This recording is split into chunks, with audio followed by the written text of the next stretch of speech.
রাব্বুল আলামিন সূরা আনামের ৪৪ এবং ৪৫ নম্বর আয়াতের মধ্যে বলতেছেন, আবার যখন তারা ভুলে গেল সেই উপদেশ যা তাদের দেওয়া হয়েছিল, তখন আমি তাদের জন্য সব কিছুর দ্বার উন্মুক্ত করে দিলাম। আল্লাহ কি করছে?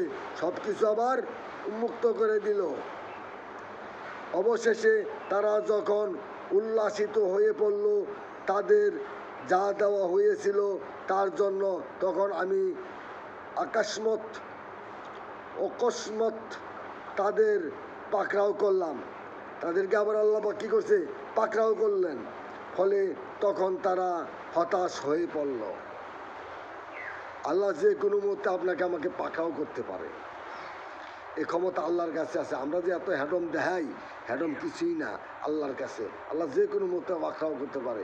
পাকড়াওর সাথে আমরা হ্যাডম দেখাইতে পারবো না। দুনিয়াতে মানুষের সাথে হ্যাডম দেখায়, বড় লোক গরিবের সাথে হ্যাডম দেখায়। আল্লাহ মাফ করুক। ৪৪ নম্বর আয়াতের মধ্যে বলতেছে,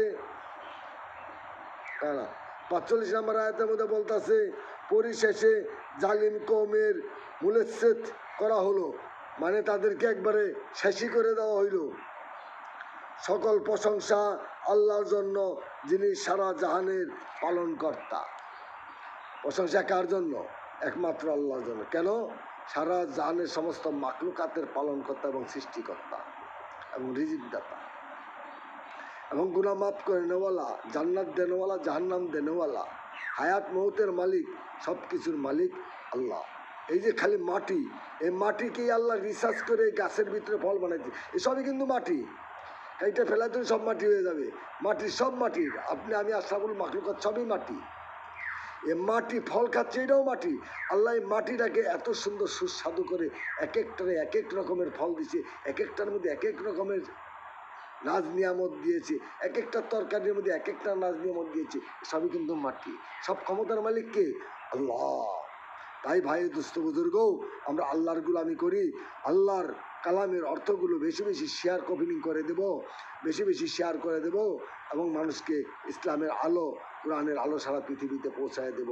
আসুন আমরা সবাই কোরআনের আলোকে সারা পৃথিবীতে পৌঁছাই এবং আপনারা সবাই সৎ পথে চলুন, সৎকর্ম করুন, অসৎ কাজ থেকে বিরত থাকেন এবং এক আল্লাহর গোলামি করেন, এক আল্লাহর গোলামি করেন, এক আল্লাহর গোলামি করেন।